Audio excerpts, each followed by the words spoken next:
জামাতের যতজন parliament member আছেন তারা তো সেরকম ফাংশনাল না, বা তারা যে বিষয়গুলো নিয়ে আলাপ আলোচনা করছেন সেটা তো তাদের বয়স, তাদের রাজনৈতিক যে পরিসর, সময় অনুযায়ী আসলে এটা খুবই আনফরচুনেট যে তারা আসলে এইভাবে পারফর্ম করছে, বা তাদেরকে এত মানুষ মানে তাদের লাইফ টাইমে এরকম এত সিট তো কখনো পায়নি। 68টা সিট নিয়ে তাদের মধ্যে 2-3 জন হয়তো একটু ভোকাল হওয়ার ট্রাই করছে, কিন্তু কিন্তু চাচ্ছে হচ্ছে এই আমার ফ্রিজ লাগবে, ওয়াশিং মেশিন লাগবে বা এরকম। সাইদ মুস্তাফিজ, 25 জুলাই যদি বলি আপনাদের 11 দলীয় ঐক্য, যেটা নির্বাচনী ঐক্য যেটা বলে, আপনারা কেউ জোট বললে আবার মনে কষ্ট পান, আবার ঐক্য বললে মনে হয় রাজি হয়, বিষয়টা এরকম। এই ঐক্য থেকে একটি দল তারা ছেড়ে এসেছেন, খেলাফত মজলিস। শোনা যাচ্ছে দুটি দল মনসম্মত, এখন 9 দল। হ্যাঁ, 11 দল থেকে 9 দল হয়েছে খেলাফত মজলিসেরটা আমরা যতটুকু জানি সর্বশেষ। 2 দল সম্ভবত। আরেকটা আছে। এখন কি শোনা যাচ্ছে আপনারাও আস্তে আস্তে কি সরে যাওয়ার একটা গুঞ্জন শোনা যাচ্ছে? আপনারা কি আসলে শেষ পর্যন্ত 11 দলীয় জোট বা 11 দলীয় ঐক্য ছাড়ছেন কিনা? সিভিক রয়্যাল রিসর্ট, সবুজে ঘেরা আভিজাত। এটা তো এখনো আমাদের কোনো দলীয় সিদ্ধান্ত হয়নি, আমি যতটুকু জানি। এরকম কোনো সিদ্ধান্তের ব্যাপারে আমার জানা নেই। আপনার কি মনে হয়, আপনারা যে আপনাদের যে জামায়াতের সাথে যুক্ত হওয়ার পর থেকেই বারবার বলা হয়েছে এনসিপি মিলিয়ে গেছে, এনসিপি ধ্বংস হয়ে গেছে জামায়াতের সাথে মিশে, আপনারা কি সেটা মনে করেন কিনা? না, বরং তো বিরোধী দল হিসেবে তো ভাইব্রেন্ট এনসিপি বা এগুলো আমি শুনি যে বিরোধী দল জামায়াতের কারণে। জামাতের কারণে আমরা আমাদের জায়গায় তো ফাংশন করতেছি, মানে এটা তো আমরা বারবার বলেছি একটা নির্বাচনী ঐক্যজোট ছিল, সেই জায়গা থেকে আমরা আমাদের জায়গায় যা যা ভূমিকা রাখার আমরা তো চেষ্টা করছি। যদিও আমি ব্যক্তিগতভাবে আমাদের মানে বিরোধী দলের পারফরমেন্সও খুব একটা হ্যাপি না, আবার এনসিপি আরও ভালো কিছু করতে পারে অ্যাজ এ বিরোধী দল হিসেবে। সংসদে অনেক গুরুত্বপূর্ণ বিষয়ে, মানে বাজেট অধিবেশনটা আমার কাছে পার্সোনালি খুব একটা ভালো লাগেনি, খুবই সাদামাটা ছিল। হ্যাঁ, তো এখানে আসলে অনেক আলাপ আলোচনা জায়গা ছিল পলিসিগত জায়গায়, তো সেটা আমার কাছে মিসিং মনে হয়েছে। তখন এনসিপির এমপি যারা আছেন তাদের বক্তব্য এনসিপি থেকেই 2-3 জন কথা বলেছে, কিন্তু এটা আরো ভালো হতে পারতো। মানে আমার কাছে মনে হচ্ছে এটা মানে একটা ছাড় দেওয়ার একটা জায়গা মন মানসিকতা ছিল কিনা আই ডোন্ট নো, বা এটা মানে এটা আরো ভালো হতে পারতো। আবার রাজপথের জায়গা থেকেও আমার কাছে মনে হচ্ছে যে আমরা হয়তো একটু নরম ব্যবহার করছি, যদিও ঠিক আছে, মানে এই একটা স্টেবল কন্ডিশন আমাদের বাংলাদেশের জন্য এটাও প্রয়োজন, যেটা আমাদের আহ্বায়ক সাহেব বলেছেন।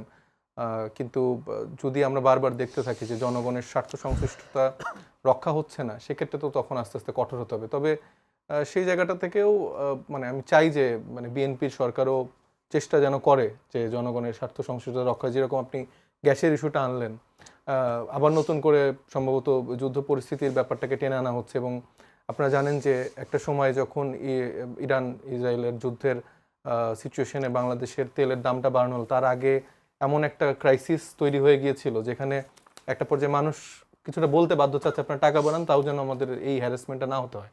তো এই একটা সিচুয়েশন ক্রিয়েট করে কিন্তু সরকার এক ধাপে অনেকগুলো টাকা বাড়িয়ে ফেললো।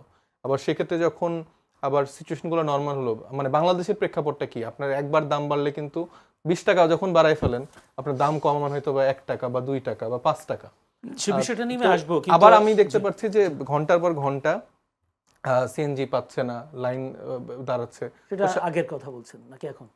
এখন তো দীর্ঘ লাইন আছে, তখন ছিল পেট্রোল ডিজেল সব। তো আমার মনে হয় যে আবার এরকম একটা সিচুয়েশনের দিকে বাংলাদেশকে হয়তো নিয়ে যাওয়া হচ্ছে। কেন যাচ্ছে, কি জন্য যাচ্ছে, সে বিষয় নিয়ে আসবো। কিন্তু আপনাদের যে আহ্বায়ক নাহিদ ইসলাম বলেছেন যে এনসিপির যে 8 জন এমপি আছেন তারা 100 জনের ভূমিকা পালন করছেন, এবং ভবিষ্যতে কি এই পরিকল্পনা আছে কিনা জামায়াত দুর্বল, সেখানে ভবিষ্যতে আপনার একটা প্রকৃত বিরোধী দল হওয়ার একটা চিন্তা ভাবনা? এটা তো সত্যি যে জামাতের যতজন পার্লামেন্ট মেম্বার আছেন তারা তো সেরকম ফাংশনাল না, বা তারা যে বিষয়গুলো নিয়ে আলাপ আলোচনা করছেন সেটা তো তাদের বয়স, তাদের রাজনৈতিক যে পরিসর, সময় অনুযায়ী আসলে এটা খুবই আনফরচুনেট যে তারা আসলে এইভাবে পারফর্ম করছে, বা তাদেরকে এত মানুষ মানে তাদের লাইফ টাইমে এরকম এত সিট তো কখনো পায়নি।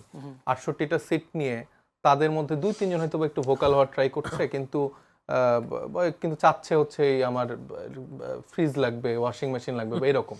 তো সেই জায়গায় তো এনসিপির যে 8 জন পার্লামেন্ট মেম্বার আছে, আমি তো প্রতিদিনই দেখছি তারা যতটুকু তাদের জন্য সময় বরাদ্দ হচ্ছে সেই সময়ের মধ্যে জনগণের জন্য যা যা স্বার্থ সংশ্লিষ্ট রক্ষা করা যায় সেই কথাগুলাই তারা বারবার আনার চেষ্টা করছে। আপনারা কি এটা মনে করেন কিনা জামাতকে বাদ দিয়ে আপনারা একটা শক্তিশালী বিরোধী দল হতে পারবেন? আমরা তো বিশ্বাস করি যে আমরা বাংলাদেশে সরকার গঠন করব, মানে শুধু বিরোধী দল হওয়া না, আমরা বিশ্বাস করি মানে আমাদের অনেকে বলে যে 10 বছর পর, আমি যদি মনে করি আমরা রাইট ট্র্যাকে থাকি, বাংলাদেশের নেক্সট 5 ইয়ার্স পর আমরা এই সরকার গঠন করব। কিন্তু আপনাদের যে জুলাই যুদ্ধ, যে জুলাই পদযাত্রা, সেই পদযাত্রা কি সেই ইঙ্গিত পেয়েছেন কিনা? তো মানুষের হ্যাঁ, উপস্থিতি তেমন আমি তো তো দেখলাম। রাজশাহী বিভাগের 8টা জেলাতে ভ্রমণ করলাম।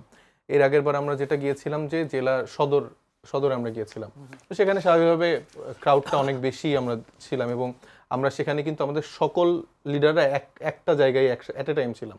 এখন আপনারা দেখবেন যে আমাদের দক্ষিণাঞ্চলে একটা টিম মুভ করছে, উত্তরাঞ্চলে একটা টিম মুভ করছে, যেখানে সিগনিফিক্যান্ট 3-4 জন নোন ফেস, কিছু রাইজিং ফেস, এই মানুষগুলোকে নিয়ে আমরা চেষ্টা করছি, এবং আমরা লোকাল লিডারকে তোলার চেষ্টা করছি। তো সেখানেও তো আমরা প্রত্যেকটা জায়গায়, মানে সেক্ষেত্রে একটা বিশেষ করে অভিযোগ আছে আপনাদেরকে যে- রাজশাহী বিভাগের 8টা জেলাতে আমি অনেক সাড়া পেয়েছি।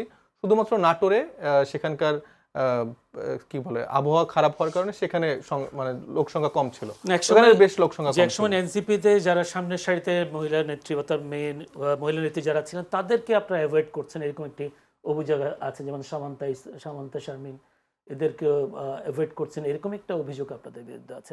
বিভিন্ন জায়গায় একসময় জুলাই পদযাত্রা আমরা সামান্তা শারমিনকে দেখেছিলাম, ডাক্তার যারা তো নাই আপনাদের কাছে সাথে, কিন্তু না, আপনারা এখানে তো তাদেরকে আরো অনেক অ্যাভয়েড face করছেন। আসছে, মনিরা মানে শারমিন, কোনো কারণে ভাঙন সামান্তা, সৃষ্টি হচ্ছে কিনা তাদের মতো?